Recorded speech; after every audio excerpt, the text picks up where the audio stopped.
हर बार जब मैं security check से गुजरता था, मुझे फुल बॉडी चेक करने के लिए कहा जाता था। लेकिन इतना सब करने के बाद भी डिटेक्टर मशीन बार बार बीप करने लगती थी।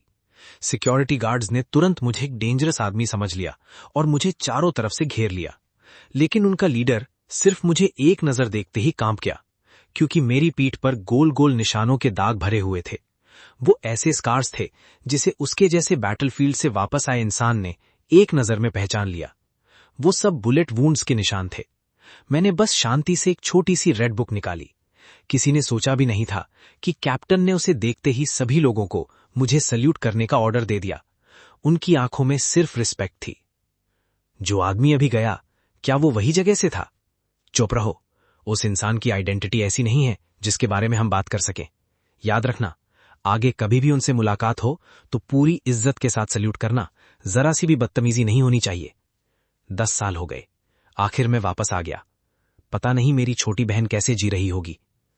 वो मैंने जानबूझकर नहीं किया। मेरी बात सुनो। ये क्या हो रहा है? ये आदमी कौन है और मेरे घर में नहा क्यों रहा है? पहले कपड़े पहनने दो, फिर मेरी बात सुन लेना। पर्वर्ट, आज मैं तुम्हें नहीं छोड़ूंगी। बात पूरी होने से पहले ही लम तियोर्स ने सच में किचन नाइफ उठा लिया और गुस्से में मेरी तरफ दौड़ पड़ी। मैंने सिर्फ एक उंगली से उसकी नाइफ को साइड हटा दिया और तुरंत उसकी कलाई पकड़ ली। बदमाश, हिम्मत है तो मुझे छोड़ो। पहले शांत हो जाओ, ये मेरा घर है। हाँ, झूठ बोल रहे हो। ये मेरी स्टूडेंट लॉन्ग तियो न्यूअक का घर है। तुम आखिर हो कौन? लॉन्ग तियो न्यूअक? तुम मेरी बहन की क्लास टीचर हो। क्या तुम ही लॉन्ग माउथ येन हो? ब्यूटीफुल लेडी, तुम मेरा नाम कैसे जानती हो? मैं तुम्हें नहीं जानता। मैं तुम्हारी बहन की क्लास टीचर हूं। फिर तुमने मुझे मारा क्यों? तुमने मुझे देख लिया। क्या मैं तुम्हें फ्री में फायदा उठाने दे सकती थी? हाँ, तुम अभी भी हंस रहे हो। मिस लम, मेरी बहन कहाँ है? तुम 10 साल से गायब थे, कोई खबर तक नहीं थी। आखिर तुम कर क्या रहे थे? और क्या तुम्हें पता है तुम्हारी मां की तबीयत बहुत खराब है? तियोन्युक, तुम्हारी ब्यूटीफुल टीचर वापस आ गई। ओहो तियोन्युक, तुम्हारा घर तो कमाल का है, एक अननोन आदमी के साथ। क्या तुम बस मुझे जेलस करना चाहती हो? ये मेरा घर है, मुझे छोड़ो। छोड़ना है? ठीक है। तुम्हारी मां के ऑपरेशन के लिए अभी भी 2 लाख युआन कम है तुम्हारे पास? आज रात मुझे खुश कर दो, ये पैसे मैं दे दूंगा, वरना अपनी मां के अंतिम संस्कार की तैयारी कर लेना।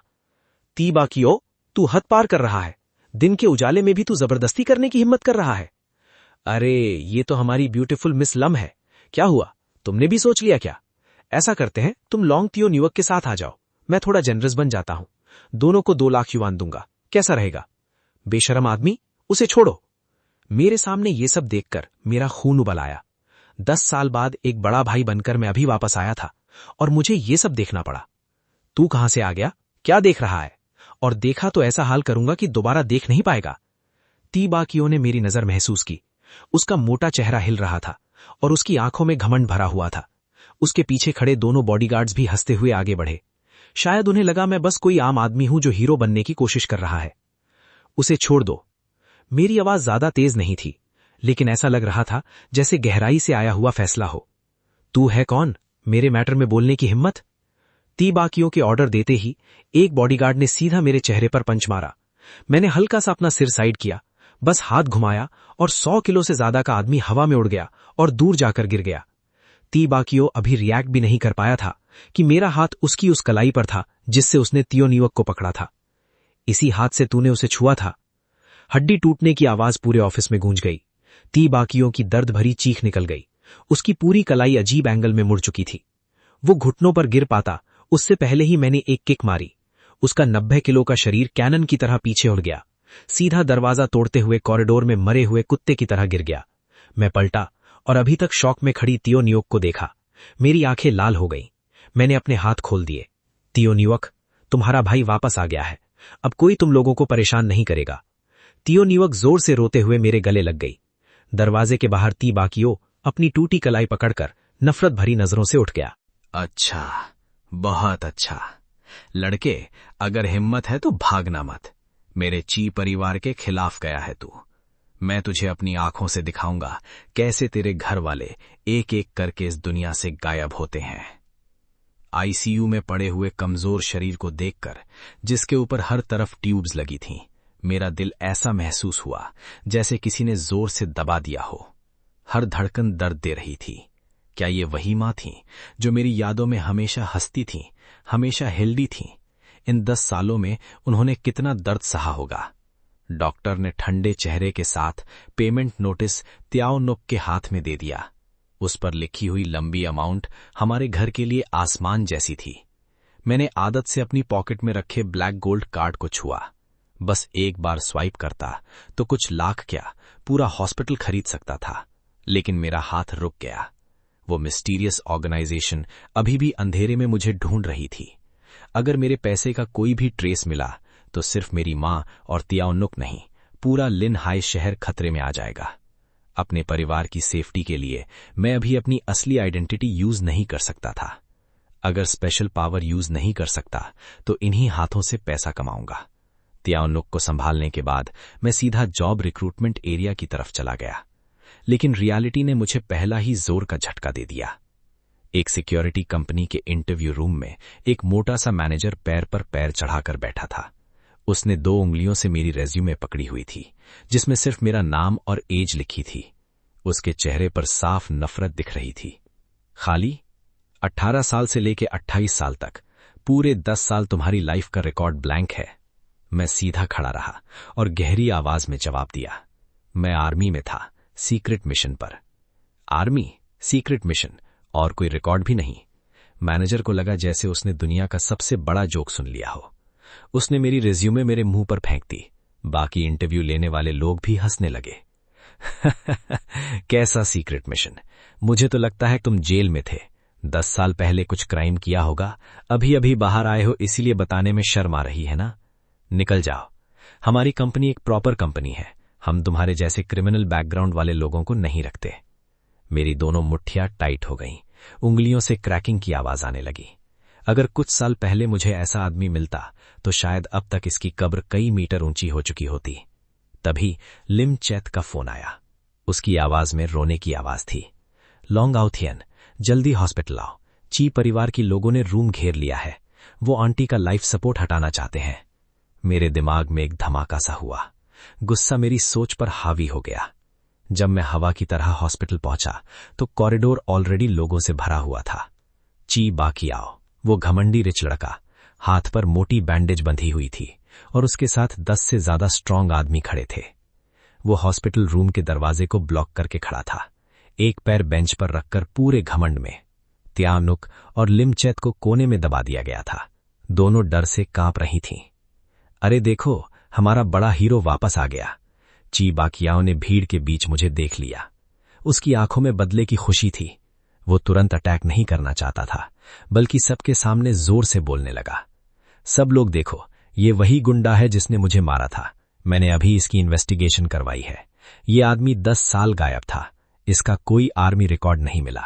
ये कोई रिटायर्ड सोल्जर नहीं है। ये तो जेल से निकला हुआ क्रिमिनल है, एक डेंजरस आदमी जो हर जगह प्रॉब्लम क्रिएट करता है। भीड़ में तुरंत शोर मच गया। जो लोग पहले मुझे थोड़ी सिंपैथी से देख रहे थे, उनकी नजर बदल गई। अब उनकी आंखों में सिर्फ नफरत थी। अच्छा, तो ये जेल से आया है, तभी इतना वायलेंट है। ऐसे लोग वापस कैसे आ जाते हैं? दूर रहो इससे, बैड लक है। सबकी बातों के बीच मेरे चेहरे पर कोई एक्सप्रेशन नहीं था। मेरी नजर सिर्फ ची बाकियाओ पर थी। मैं धीरे धीरे उसकी तरफ बढ़ने लगा। हटो, मुझे हॉस्पिटल में हाथ उठाने पर मजबूर मत करो। हाथ उठाएगा। ची बाकियाओ ऐसे हंसा जैसे उसने कोई जोक सुना हो। उसका चेहरा अचानक खतरनाक हो गया। उसने पीछे हाथ हिलाया। मारो इसे, इस जेल से निकले हुए आदमी को तोड़ दो। जो होगा मैं देख लूंगा। और अंदर पड़ी उस बुढ़ी औरत को भी। अगर ट्रीटमेंट के पैसे नहीं हैं तो ऑक्सीजन बर्बाद करने की जरूरत नहीं। जाओ, उसका वेंटिलेटर हटा दो। उसकी बात मेरे दिल में चाकू की तरह घुस गई। इतने सालों से दबाया हुआ मेरा गुस्सा एक पल में फट गया। 2 आदमी रूम के अंदर जाने लगे, लेकिन उनके हाथ डोर हैंडल तक पहुंचने से पहले मैं मूव कर चुका था। किसी ने नहीं देखा मैंने अटैक कैसे किया। बस हवा में 2 हड्डियां टूटने की आवाज आई। अगले सेकंड 90 किलो के दोनों आदमी जैसे ट्रक से टकरा गए हों, सीधा 5 मीटर दूर उड़ गए और चीखने का मौका मिलने से पहले बेहोश हो गए। अगर तुम लोग खुद बर्बाद होना चाहते हो तो मैं तुम्हारी मदद करूंगा। मैंने ठंडी नजर से सबको देखा। मेरे अंदर का प्रेशर अचानक बाहर आ गया।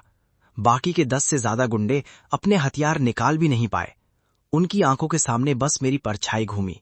मेरे पंचेस हवा की तरह तेज और बिजली की तरह पावरफुल थे। सिर्फ 10 सेकंड के अंदर पूरा कॉरिडोर जमीन पर पड़े लोगों की चीखों से भर गया। ची बाकी और डर के मारे नीचे गिर गया। उसके कपड़े तक गीले हो गए। उसका पहले वाला घमंड पूरी तरह गायब था। वो कांपते हुए मेरी तरफ इशारा करने लगा। तुम इंसान हो या कोई भूत? रुको, तुम लोग क्या कर रहे हो? तभी एक गंजा मोटा आदमी गार्ड्स के साथ भागता हुआ आया। वो इस हॉस्पिटल का डायरेक्टर था, वांग देफा। जमीन पर पड़े इंजर्ड लोग और ची बाकियों की हालत देखकर उसका चेहरा बदल गया। ची फैमिली इस हॉस्पिटल की सबसे बड़ी स्पॉन्सर थी। उसने मेरी तरफ उंगली दिखाकर चिल्लाना शुरू कर दिया। तुम जैसे जेल से निकले आदमी की हिम्मत कैसे हुई मेरे हॉस्पिटल में हंगामा करने की? तुमने यंग मास्टर ची को इतना इंजर्ड कर दिया। सिक्योरिटी, इसे पकड़ो और अंदर पड़ी उस बुढ़ी औरत को भी बाहर फेंक दो। हमारा हॉस्पिटल ऐसे गरीब लोगों का ट्रीटमेंट नहीं करता जो क्रिमिनल्स के फैमिली मेंबर्स हैं। मरना है तो हॉस्पिटल के बाहर मरे। त्योशुआ रोते हुए डायरेक्टर से रिक्वेस्ट करने लगी, लेकिन उसने उसे जोर से धक्का दे दिया। वो गिरने वाली थी, लेकिन मैंने अपनी बहन को पकड़ लिया। मेरी आंखों की ठंडक अब एक्सट्रीम लेवल पर पहुंच चुकी थी। मैंने उसे ऐसे देखा जैसे उसका एंड डिसाइड हो चुका हो। बाहर फेंकोगे? ठीक है, बहुत अच्छा। मैंने अपना पुराना फोन निकाला और एक इनक्रिप्टेड नंबर डायल किया जो काफी सालों से छुपा था। दूसरी तरफ से तुरंत कॉल उठ गया। एक रिस्पेक्ट और शौक से भरी आवाज आई, मास्टर, क्या सच में आप हैं? आखिर आप? बकवास बंद करो। मैं लिनहाई सिटी के फर्स्ट पीपल्स हॉस्पिटल में हूं। तुम्हारे पास 3 मिनट है। सबसे बेस्ट मेडिकल टीम लेकर यहां आओ। 1 सेकंड भी लेट हुए तो अपनी अंतिम तैयारी खुद कर लेना। ये बोलकर मैंने फोन कट कर दिया। डायरेक्टर वांग ये सुनकर जोर जोर से हंसने लगा। उसके चेहरे पर मजाक उड़ाने वाली स्माइल थी। क्या एक्टिंग कर रहा है? 3 मिनट, अंतिम तैयारी? तुम खुद को समझते क्या हो? कोई बहुत बड़ा आदमी? मैं भी तुम्हें 3 मिनट देता हूं। अगर बाहर नहीं निकले तो मैं पुलिस बुला लूंगा। ची बाकियों भी साइड में अपना दर्द सहकर ठंगी हंसी हंसने लगा। लिनहाई सिटी में तुम्हें कोई नहीं बचा सकता। वक्त 1-1 सेकंड करके बीतने लगा और जैसे ही 2 मिनट 50 सेकंड हुए, अचानक खिड़की के बाहर एक जबरदस्त आवाज गूंजी। उसके तुरंत बाद कई लग्जरी कार्स के ब्रेक लगने की आवाज आई। पूरी बिल्डिंग जैसे हिल गई। कॉरिडोर के एंड से सूट पहने हुए लोगों का एक ग्रुप पागलों की तरह भागता हुआ आया। सबसे आगे एक सफेद बाल वाला बुजुर्ग आदमी था। वो था लिनहाई सिटी का सबसे अमीर आदमी, शैन वंशन। ये वही बड़ा बिजनेसमैन था जो टीवी पर हमेशा पावरफुल और सीरियस दिखता था, लेकिन इस वक्त वो पसीने में भीगा हुआ भाग कर आ रहा था। डायरेक्टर वांग ने जैसे ही शैन वंशन को देखा, उसका चेहरा तुरंत बदल गया। वो चापलूसी करते हुए आगे बढ़ा। प्रेसिडेंट शैन, आप यहां कैसे? क्या आप इंस्पेक्शन के लिए आए हैं? यहां एक जेल से निकला आदमी प्रॉब्लम क्रिएट कर रहा है। मैं अभी इसे हैंडल करता हूं। लेकिन अगले ही सेकंड शैन वंशन ने एक जोर का थप्पड़ मारा। डायरेक्टर वांग वहीं 3 चक्कर घूम गया। शैन वंशन ने उसकी तरफ देखा तक नहीं। वो सीधा मेरे सामने आ गया और सबकी शॉक्ड नजरों के सामने लिन की आधी इकोनॉमी कंट्रोल करने वाला आदमी धड़ाम से दोनों घुटनों पर बैठ गया। उसने अपना सिर जमीन तक झुका दिया। उसकी आवाज कांप रही थी। आपका सेवक शैन वंशन लेट आ गया मास्टर, मुझे सजा दीजिए। पूरा माहौल मौत जैसा शांत हो गया। डायरेक्टर वांग की आंखें बाहर आने वाली थीं। ची बाकियों डर के मारे जम गया। लिम, श्वेत और त्योशु अभी मुंह खोले देख रही थी। मैंने शैन वंशन की तरफ ध्यान नहीं दिया, बस हॉस्पिटल रूम की तरफ इशारा करके ठंडी आवाज में कहा, मेरी मां को बचाओ। अगर उन्हें कुछ भी हुआ तो इसका जिम्मेदार तुम होगे। शैन वंशन के साथ आई वर्ल्ड क्लास मेडिकल टीम तुरंत रूम के अंदर घुस गई। करोड़ों की मेडिकल मशीनें जल्दी जल्दी सेटअप होने लगी। आधे घंटे बाद मेन डॉक्टर पसीने से भीगा हुआ बाहर आया। उसका चेहरा सीरियस था। मिस्टर लॉन्ग, आपकी मां की जान फिलहाल बच गई है, लेकिन उनके ऑर्गन्स बहुत ज्यादा वीक हो चुके हैं। नॉर्मल ट्रीटमेंट सिर्फ 3 दिन तक उन्हें संभाल सकता है। उन्हें पूरी तरह बचाने के लिए एक लेजेंडरी मेडिसिन की जरूरत पड़ेगी, लेकिन वो मेडिसिन बहुत रेयर है। पूरे लिन हाई में सिर्फ एक फैमिली के पास वो है। मेरी आंखें ठंडी हो गईं। मेरे शरीर से खतरनाक ऑरा निकलने लगा। कौन सी फैमिली? जाओ फैमिली, जो लिन हाई सिटी के आधे डेटा इंडस्ट्री पर कंट्रोल रखती है। शैन वंशन परेशान दिखने लगा। उसने अपने माथे का पसीना साफ किया। मास्टर, जाओ फैमिली सिर्फ बहुत अमीर नहीं है, उनके कैपिटल सिटी के पावरफुल फोर्सेस से भी कनेक्शंस हैं। वो लोग हमेशा से बहुत एरोगेंट रहे हैं। वो जी युआन फ्लावर उनकी फैमिली का ट्रेजर है। मुझे डर है कि चाहे हम कोई भी कीमत दें, मुझे वो चाहिए। मैंने उसकी बात बीच में ही काट दी। मैंने अपनी मां को हॉस्पिटल बेड पर कमजोर हालत में देखा। मेरे सीने पर जैसे एक बड़ा पत्थर रखा हुआ था। मेरी मां के लिए जाओ फैमिली तो क्या, अगर मुझे मौत के दरवाजे तक जाना पड़ा तो मैं वहां भी जाऊंगा। मैंने शन वनशान को हॉस्पिटल की सिक्योरिटी का ध्यान रखने को कहा और अकेला जाओ फैमिली के मैंशन की तरफ निकल गया। जाओ फैमिली का मैंशन हद से ज्यादा लग्जरी था। सिर्फ मेन गेट ही 3 फ्लोर जितना बड़ा था। मैंने अपना रीजन बताया ही था कि कुछ बॉडीगार्ड्स ने मुझे रोक लिया। थोड़ी देर बाद एक यंग लड़की एक्सपेंसिव ड्रेस पहनकर बाहर आई। उसका मेकअप परफेक्ट था। वो थी जाओ फैमिली की एल्डेस्ट डॉटर जाओ यीरान। उसने मुझे ऊपर से नीचे तक देखा। मेरे सिंपल कपड़े देखकर उसकी आंखों में नफरत साफ दिख रही थी। तुम वही आदमी हो ना जिसने हॉस्पिटल में हंगामा किया था? सुना है तुम्हें मेरी फैमिली का जी युआन फ्लावर चाहिए। उसके हाथ में वाइन ग्लास था। वो मुझे ऐसे देख रही थी जैसे कोई कुत्ता भीख मांगने आया हो। मिस जाओ, मेरी मां की जान बचाने के लिए मुझे वो मेडिसिन चाहिए। आप अपनी कंडीशन बताइए। पैसे, पावर या फ्यूचर में जाओ फैमिली को कोई भी प्रॉब्लम आए मैं सॉल्व कर सकता हूं। मैंने अपना गुस्सा कंट्रोल किया। 10 साल में पहली बार मैंने किसी से इस तरह रिक्वेस्ट की थी। जाओ ईरान ऐसे हंसी जैसे उसने दुनिया का सबसे बड़ा जोक सुना हो।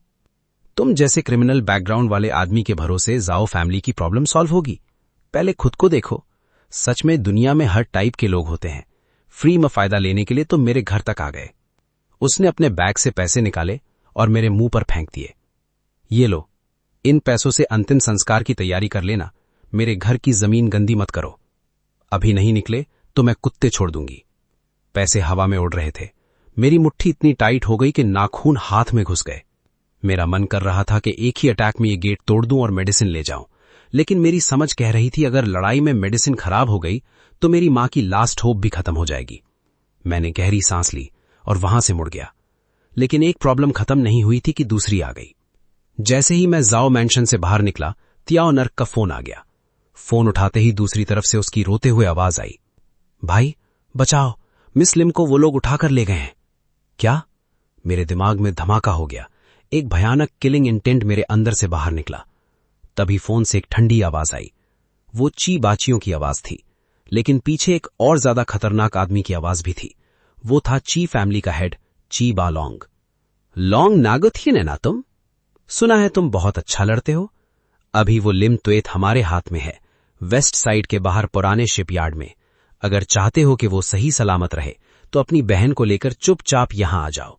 याद रखना, पुलिस को बताया या कोई चालाकी दिखाई तो पहले मैं उस टीचर को बर्बाद करूंगा, फिर समुद्र में फेंक दूंगा। फोन कट गया। आसमान में अचानक काले बादल छा गए। बिजली गरजने लगी। एक तेज बारिश आने वाली थी। एक तरफ मेरी मां थी जो मौत से लड़ रही थी, और दूसरी तरफ वो इंसान जिसने हमेशा मेरी मां और बहन की मदद की और आज मेरी वजह से वो मुसीबत में थी। उस पल मेरी आंखों की बची हुई आखिरी गर्माहट भी गायब हो गई। उसकी जगह आ गई वो ठंडक जो 10 साल के खूनी बैटलफील्ड में बनी थी। मैंने अंधेरे आसमान को देखा। मेरे होठों पर एक ठंडी मुस्कान आ गई। अगर तुम सब इतनी जल्दी अपनी कीमत चुकाना चाहते हो तो आज रात मैं तुम्हारी ये इच्छा पूरी करूंगा। बारिश तेज होने लगी। मैंने एक्सेलरेटर पूरा दबा दिया। शन वनशान से ली हुई गाड़ी तीर की तरह अंधेरी रात को चीरती वेस्ट साइड के पुराने शिपयार्ड की तरफ दौड़ गई। शिपयार्ड के अंदर रोशनी फैली हुई थी। चीबा चियाओ एक बड़ी कुर्सी पर बैठा था, हाथ में एक छोटा नाइफ घुमाता हुआ। उसके मोटे चेहरे पर एक खतरनाक स्माइल थी। लिम त्वेत को मस्सी से बांधकर लटका दिया गया था। उसका पूरा शरीर बारिश से भीग चुका था। चेहरा कागज की तरह सफेद पड़ गया था। उसके मुंह में कपड़ा ठूसा गया था। वो सिर्फ हल्की हल्की आवाज निकाल पा रही थी। ची बाचियाओ अपने टूटे हुए हाथ को बैंडेज में लटकाए साइड में नफरत भरी नजरों से खड़ा था। उसके पीछे पूरे 100 आदमी थे।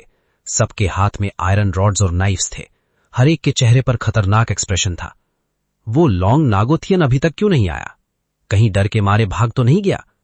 तभी धड़ाम एक जबरदस्त आवाज हुई। शिपयार्ड का भारी आयरन गेट कागज की तरह उड़ गया। एक ब्लैक मेबैग बारिश और ठंडी हवा के साथ अंदर घुस आई। एक परफेक्ट ड्रिफ्ट के बाद गाड़ी सबके सामने रुक गई। कार का दरवाजा खुला। मैं धीरे धीरे बाहर निकला। मेरा हर कदम जैसे वहां खड़े हर इंसान के दिल पर पड़ रहा था, भारी और दम घोंट देने वाला। सिर्फ 100 लोग। मैंने आसपास देखा। मेरी आवाज बिल्कुल नॉर्मल थी, जैसे मैं पूछ रहा हूं आज डिनर में क्या है। घमंडी, मौत सामने है फिर भी जबान चल रही है। ची बाबा गुस्से में हंसने लगा। लड़के, हिम्मत तो है तुम में, लेकिन आज पंख भी निकल आए तो यहां से बचकर नहीं जा पाओगे। मारो इसे। 100 आदमी समुद्र की लहर की तरह मेरी तरफ दौड़े। चीखने की आवाज पूरे शिपयार्ड में गूंज उठी। मैं न पीछे हटा न बचा, बस हाथ में पकड़ी चीज को हल्का सा हवा में उछाल दिया। वो चीज धीरे धीरे हवा में घूम रही थी और उसके जमीन पर गिरने से पहले मैं मूव कर चुका था।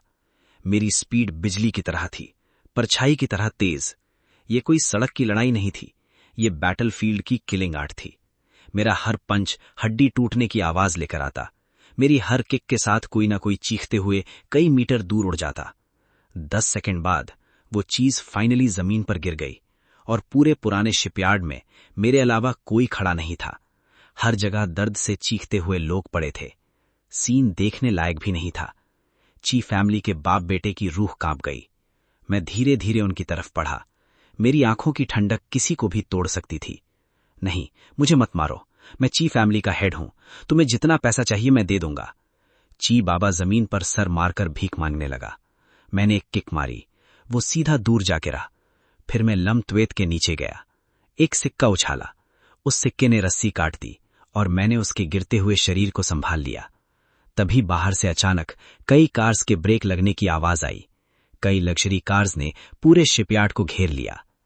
कार का दरवाजा खुला। जाओ फैमिली का हेड जाओ वूजी अपने ट्रेंड बॉडीगार्ड्स के साथ अंदर आया। असल में ची बा क्याओ ने बैकअप के लिए जाओ फैमिली को सिग्नल भेज दिया था, क्योंकि किसी ने जाओ फैमिली के इंटरेस्ट को टच किया था। मेरी जाओ फैमिली के एरिया में हंगामा करने की हिम्मत किसकी हुई? जाओ वूजी की पावरफुल आवाज गूंज उठी। चीबा क्याओ को जैसे नई जिंदगी मिल गई। वो घिसते हुए जाओ वूजी के पास गया। अंकल जाओ, मुझे बचाइए, ये वही लड़का है, इसने मुझे मारा और जाओ फैमिली को खत्म करने की धमकी दी। जाओ वूजी ने आंखें सिकोड़ी और मेरी तरफ देखा, लेकिन जैसे ही उसने मेरी बारिश से भीगी जैकेट उतरते हुए देखी और मेरी पीठ पर भरे हुए पुराने जख्मों के निशान देखे, उसका पूरा शरीर जम गया। ये जाओ वूजी की आंखें सिकुड़ गईं, उसके पैर कमजोर पड़ गए और वो सीधा घुटनों पर गिर गया। आसपास के सब लोग शॉक्ड रह गए। जाओ वूजी, काफी टाइम हो गया। मैं धीरे से मुड़ा, मेरी नजर चाकू की तरह तेज थी। आप जाओ वूजी की आवाज कांप रही थी। उसका चेहरा डर से भर गया, क्योंकि उसके सामने वो आदमी खड़ा था जिसके सामने देश का सबसे बड़ा लीडर भी रिस्पेक्ट से बात करता था, और अभी थोड़ी देर पहले उसकी बेटी ने इसी आदमी की इंसल्ट की थी। मुझे सिर्फ मेरी मां को बचाने की मेडिसिन चाहिए थी। अब बताओ, दोगे या नहीं? मैंने ऊपर से उसकी तरफ देखा, जैसे कोई देवता फैसला सुना रहा हो। दूंगा, जरूर दूंगा, चाहे पूरी जाओ फैमिली देनी पड़े, मैं दे दूंगा। जाओ वूजी ने बिना सोचे ऑर्डर दिया। एक ब्यूटीफुल वुडन बॉक्स लाया गया जिसमें गुई युआन फ्लावर रखा हुआ था। मैंने बॉक्स लिया और ची फैमिली के बाप बेटे की तरफ देखा, जो अब उम्मीद खो चुके थे। मैंने ठंडी आवाज में सिर्फ एक शब्द कहा, हैंडल करो। जाओ वूजी तुरंत समझ गया। उसने पीछे खड़े लोगों को इशारा किया। कई बॉडीगार्ड्स ने ची फैमिली के बाप बेटे को घेर लिया। इस बार उन्हें बचाने वाला कोई नहीं था। जब गुई युआन फ्लावर की हल्की रोशनी ट्रीटमेंट रूम में पहुंची तो इंटरनेशनल लेवल के डॉक्टर्स भी हैरान रह गए, और मेरी मां, जो लगभग मौत के मुंह में जा चुकी थी। मेरी मां के लाइफ साइंस चमत्कारिक तरीके से स्टेबल होने लगे। मैं खुद मां के पास बैठा रहा। हार्ट मॉनिटर पर चलती हुई लाइंस देखते देखते मेरी आंखें धुंधली होने लगीं। ये सिर्फ एक मेडिसिन नहीं थी, ये मेरे 10 साल का दर्द था।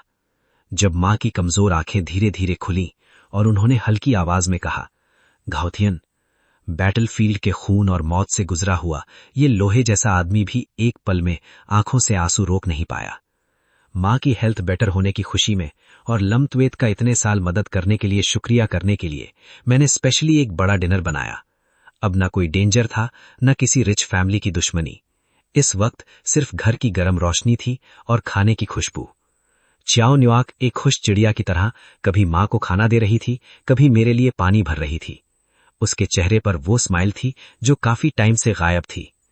लमत्वेत मेरे सामने बैठी थी, लेकिन उसकी नजरें थोड़ी बच रही थी। कल रात की लड़ाई देखने के बाद उसकी आंखों में मेरे लिए थोड़ी रेस्पेक्ट थी और थोड़ी क्यूरियोसिटी भी।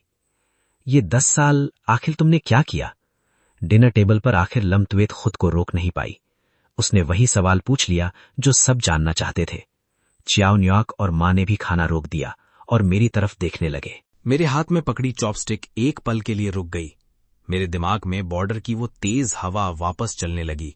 वो खतरनाक और दर्द भरी चीजें मैं उन्हें कैसे बता सकता था। मैंने सर उठाया और हल्की स्माइल के साथ मां की प्लेट में एक मीट का पीस रखा। कुछ खास नहीं, बस आर्मी ज्वाइन की थी।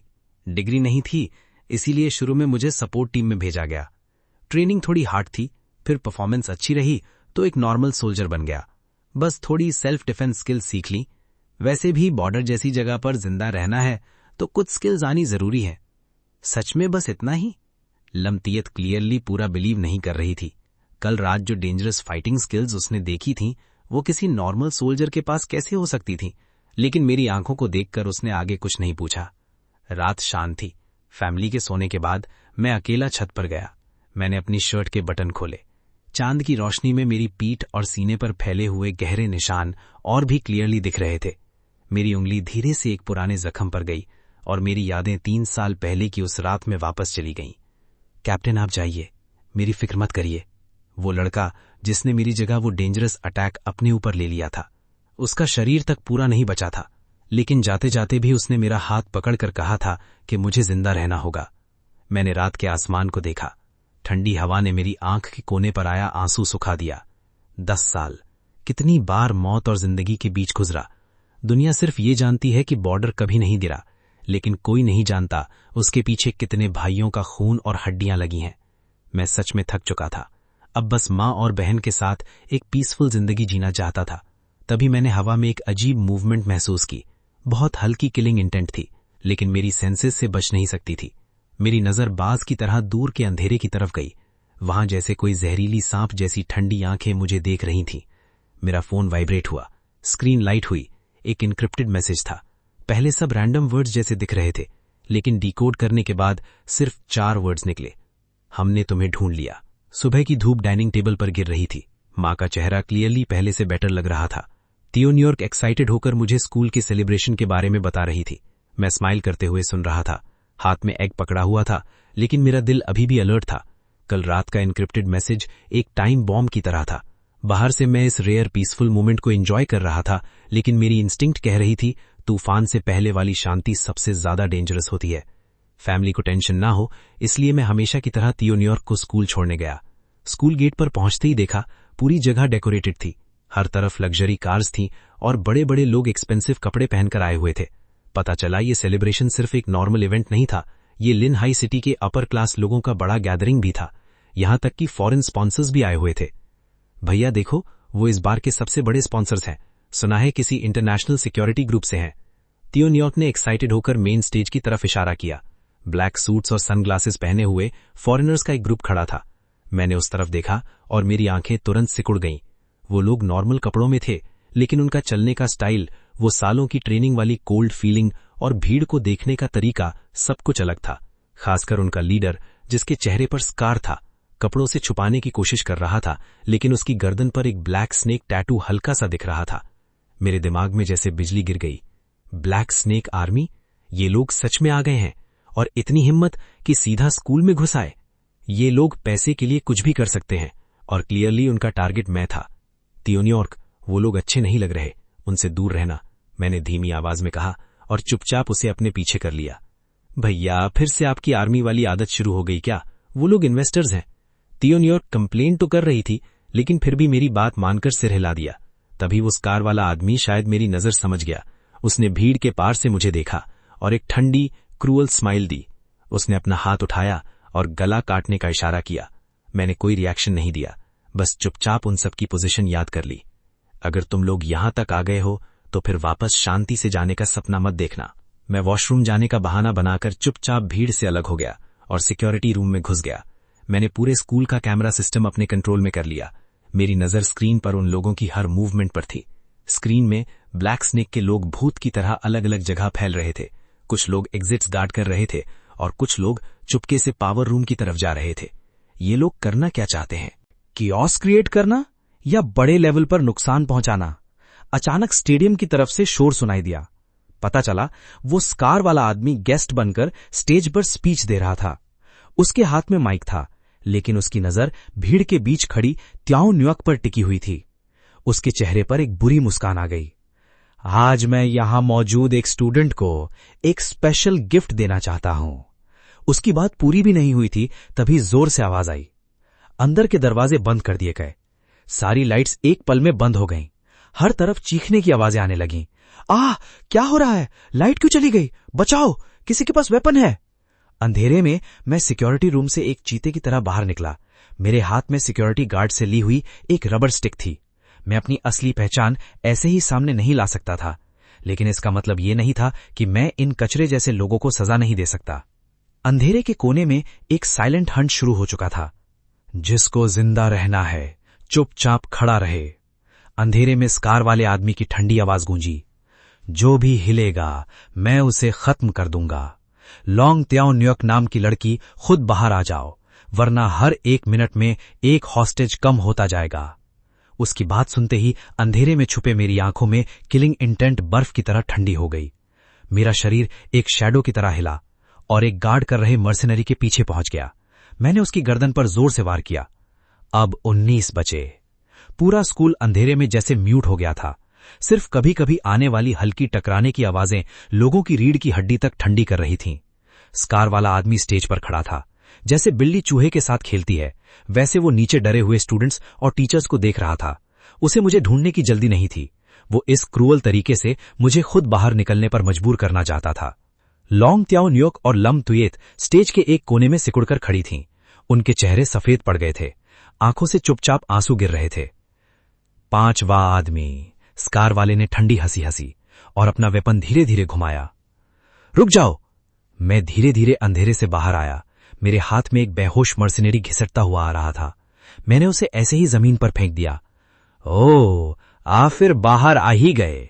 मुझे लगा फेमस लॉन्ग शाय एक डरपोक कछुआ बन गया। स्कार वाले ने मुझे देखा। उसकी आंखों में एक्साइटमेंट चमक उठी। वो एक शिकारी की नजर थी जो अपने शिकार को देख रहा हो। उन्हें छोड़ दो, मैं तुम्हारे साथ चलता हूं। मेरी आवाज शांत थी, लेकिन उसमें ऐसी ठंडक थी जिसे इग्नोर नहीं किया जा सकता था। मेरे साथ चलोगे? स्कार वाला ऐसे हंसा जैसे उसने दुनिया का सबसे बड़ा जोक सुन लिया हो। लॉन्ग शाय, लगता है तुम्हें अभी सिचुएशन समझ नहीं आई। अब यहां गेम के रूल्स मैं बनाता हूं। इन आसपास के फूलों को देखो। मेरा एक ऑर्डर और ये जगह जिंदा जहन्नुम बन जाएगी। स्कूल के बाहर स्पेशल फोर्स की सायरन बज रही थी, लेकिन बंद दरवाजे और पहले से छुपे शूटर्स उन्हें बाहर ही रोक रहे थे। ये एक ऐसी चेस गेम थी जिसमें चारों तरफ से घेरा जा चुका था। मेरे अलावा इस सिचुएशन को कोई नहीं तोड़ सकता था। मैं धीरे से झुका। मेरे हाथ की छोटी नाइफ एक सिल्वर लाइट बनकर हवा में गई। एक इम्पॉसिबल एंगल से वो सीधा अंधेरे में छुपे शूटर को लगी। लगभग उसी वक्त मेरा शरीर तीर की तरह आगे निकला और स्कार वाले की तरफ दौड़ा। मरना चाहता है? स्कार वाले का चेहरा शॉक से बदल गया। उसने सोचा भी नहीं था कि ऐसी सिचुएशन में भी मैं फाइट बैक करूंगा। उसने इंस्टिंक्ट से ट्रिगर दबा दिया। आवाज गूंज उठी, लेकिन मैं गिरा नहीं। मैंने ऑलमोस्ट इम्पॉसिबल मूवमेंट से अटैक अवॉइड कर दिया, लेकिन पीछे त्याओ न्योक को बचाने के लिए मुझे साइड के 2 मर्सिनरीज के अटैक सहने पड़े। मेरे कंधे और पैर पर कई खून के निशान बन गए। दर्द फैल गया, लेकिन मेरी भौं तक नहीं हिली। मैं अब भी एक ऐसे जानवर की तरह था जो पीछे हटना नहीं जानता। इस बार मैं तुम सबकी रक्षा करूंगा। मैं जोर से गर्जा और सीधा स्कार वाले के चेहरे पर पंच मारा। क्रैक! उसकी नाक टूटने की आवाज आई। स्कार वाला चीखते हुए पीछे जा गिरा। लेकिन बात यहीं खत्म नहीं हुई। आसपास के डजन्स रेड डॉट्स एक साथ मेरे ऊपर लॉक हो गए। डजन्स इंफ्रारेड पॉइंट्स मौत की आंखों की तरह मेरे शरीर पर घूम रहे थे। अगला ही पल फायरिंग की आवाज गूंज उठी। गोलियां एक खतरनाक जाल की तरह मेरी तरफ आ रही थीं। अगर मैं अपनी फुल स्ट्रेंथ में होता तो ये बुलेट्स मेरे लिए स्लो मूविंग टॉयज जैसी होती, लेकिन अभी मैं इंजर्ड था और मेरे पीछे त्याओ न्योक और लम तुयेत भी थीं। मेरी मूवमेंट बहुत लिमिट हो गई थी। मैंने तुरंत साइड में रखा हुआ एक भारी वुडन बोर्ड पकड़ा, एक हाथ से उसे उठाया और अपने सामने शील्ड की तरह लगा दिया। बुलेट्स उस बोर्ड से टकरा रही थीं। लकड़ी के टुकड़े उड़ रहे थे। टकराने की आवाज लगातार गूंज रही थी। इसी छोटी सी प्रोटेक्शन का फायदा उठाकर मैंने स्टेज का फ्लोर तोड़ दिया। त्याओ न्योक, लम तुयेत दोनों स्टेज के नीचे सेफ कॉर्नर में चले गए। चुप कर वहीं रहना, बाहर मत आना, मैंने भारी आवाज में ऑर्डर दिया। लेकिन उनके कुछ रिएक्ट करने से पहले ही मैं एक चीते की तरह फिर बाहर निकल गया। अगर बचकर नहीं निकल सकता तो खून से एक रास्ता बनाना पड़ेगा। जैसे ही मैं घेरा तोड़कर स्कार वाले आदमी के पास पहुंचने वाला था, अचानक हवा में एक मीठी बादाम जैसी स्मेल फैल गई। नहीं, ये नर्व को सुन्न करने वाली गैस है। मैंने तुरंत सांस रोक ली, लेकिन ये स्पेशल गैस स्किन के पोर्स से अंदर घुस सकती थी और पल भर में मेरे नर्व्स को सुन्न कर दिया। मेरी नजर धुंधली होने लगी, हाथ पैर ऐसे भारी हो गए जैसे उन पर हजारों किलो का वजन रख दिया गया हो। सीने का दर्द भी कई गुना बढ़ गया। लॉन्ग मार्शल, ये चीज खास तुम्हारे लिए तैयार की गई थी। चाहे तुम्हारा शरीर लोहे का ही क्यों ना हो, आज तुम्हें यहीं गिरना पड़ेगा। स्कार वाला आदमी धुएं के बीच से हंसते हुए बाहर आया।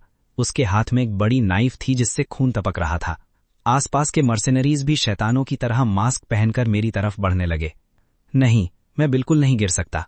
अगर मैं गिर गया तो यहाँ के बच्चे और तियोनियोक सब खतरे में पड़ जाएंगे। मैंने जोर से अपनी जीभ काट ली, दर्द के सहारे खुद को होश में रखा। अब मुझे दुश्मन के चेहरे तक साफ नहीं दिख रहे थे। मैं सिर्फ अपने फाइटिंग इंस्टिंक्ट के भरोसे लड़ रहा था। मैंने हाथ में छीनी हुई मिलिट्री नाइफ उठाई। हर वार के साथ एक खून की लकीर बन रही थी। जब मेरी होश की आखिरी डोर टूटने वाली थी और मैं बस आखिरी हिम्मत से खड़ा था, तभी आसमान से एक बहरा कर देने वाली आवाज आई। ये बिजली की गरज नहीं थी, ये एक हैवी मिलिट्री एयरक्राफ्ट की आवाज थी जो हवा को चीर रहा था। अगला ही पल हॉल की बड़ी ग्लास वाली छत टूट गई और अनेक काले साए जैसे आसमान से उतर रहे सैनिक रस्सी के सहारे नीचे आए। एक गुस्से से भरी आवाज आसमान की गरज की तरह गूंज उठी। उस आवाज ने वहां मौजूद हर इंसान को हिला दिया। वो कुछ दर्जन लोग नहीं थे, ना ही कुछ 100। वो पूरे 3000 नॉर्थ बॉर्डर के एलीट सोल्जर्स थे, पूरे वेपन्स के साथ। उनका ऑरा बर्फ की तरह ठंडा था। उन्होंने ब्लैक और गोल्डन आर्मर पहना हुआ था और उनके सीने पर गोल्डन ड्रैगन का बैज चमक रहा था। ये भाई की आर्मी है, ये भाई की आर्मी है। कोने में बैठी तियोनियोक रोते हुए बोली। सिचुएशन एक पल में पलट गई।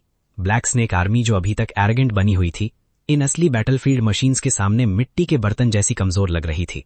मुझे कुछ करने की जरूरत भी नहीं पड़ी। सिर्फ एक टक्कर में वो मर्सेनरीज काले समुद्र जैसे सोल्जर्स में डूब गए।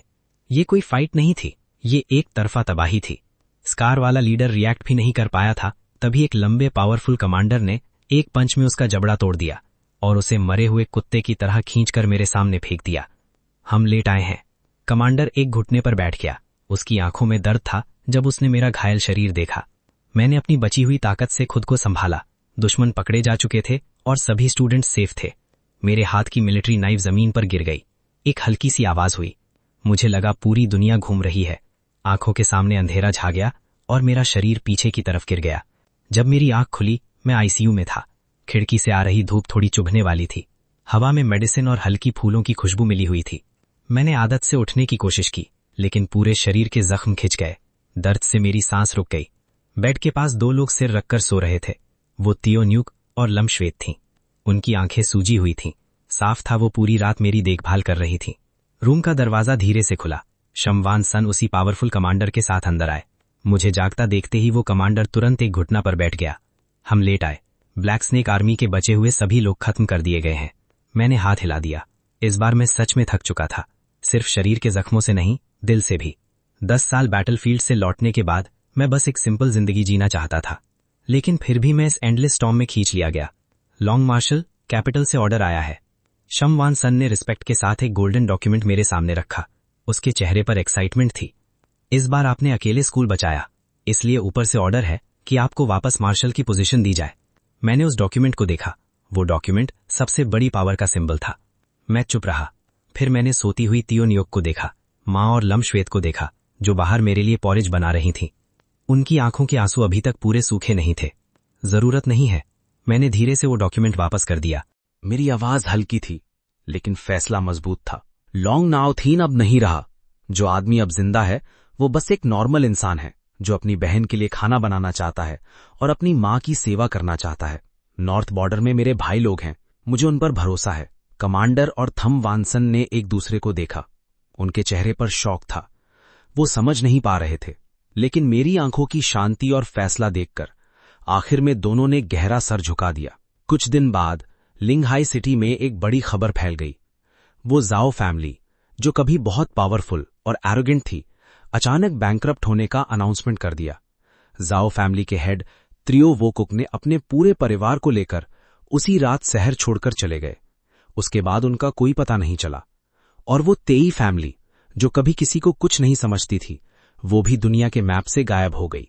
आधे साल बाद लिंगहाई सिटी की एक पुरानी गली में एक छोटा सा रेस्टोरेंट खुला, जिसका नाम था लॉन्ग की स्मॉल रेस्टोरेंट। ना कोई रिबन कटिंग हुई, ना कोई बड़ा सेलिब्रेशन, बस आसपास के पड़ोसी खुशी से मिलने आए। बॉस, एक बोल ब्रेज्ड मीट नूडल्स देना। अभी लाया, बस रेडी है। मैंने एप्रन बांधा हुआ था और एक नॉर्मल आदमी की तरह बड़े पैन में खाना बना रहा था। त्याओ न्यूयॉर्क स्कूल से बैग लेकर वापस आई और खुशी खुशी मुझे बताने लगी कि उसका यूनिवर्सिटी में एडमिशन हो गया है। मां खिड़की के पास बैठी धूप ले रही थी। उनके चेहरे पर वो शांति थी जो पहले कभी नहीं देखी थी, और लम्त्वेत प्लेट सर्व करने में हेल्प कर रही थी। जब वो मेरे पास से गुजरी तो उसने चुपके से एक छिला हुआ ऑरेंज का पीस मेरे हाथ में दे दिया। उसकी आंखों में सिर्फ प्यार और सॉफ्टनेस थी। सूरज धीरे धीरे ढल रहा था। गोल्डन इवनिंग लाइट छोटे से रेस्टोरेंट के बोर्ड पर चमक रही थी। मैंने अपने माथे का पसीना साफ किया और अपने सामने की इस सिंपल लेकिन अनमोल जिंदगी को देखा। मेरे चेहरे पर एक सैटिस्फाइड स्माइल आ गई। वो खून और जंग से भरे साल, वो लॉन्ग मार्शल जो कभी बैटलफील्ड पर राज करता था, आज बस इस छोटे से गरम परिवार का सहारा था। भैया, मुझे स्वीट एंड ड्राई रिब्स खानी है, बना सकते हो? कोई प्रॉब्लम नहीं, मैं अभी बनाता हूं।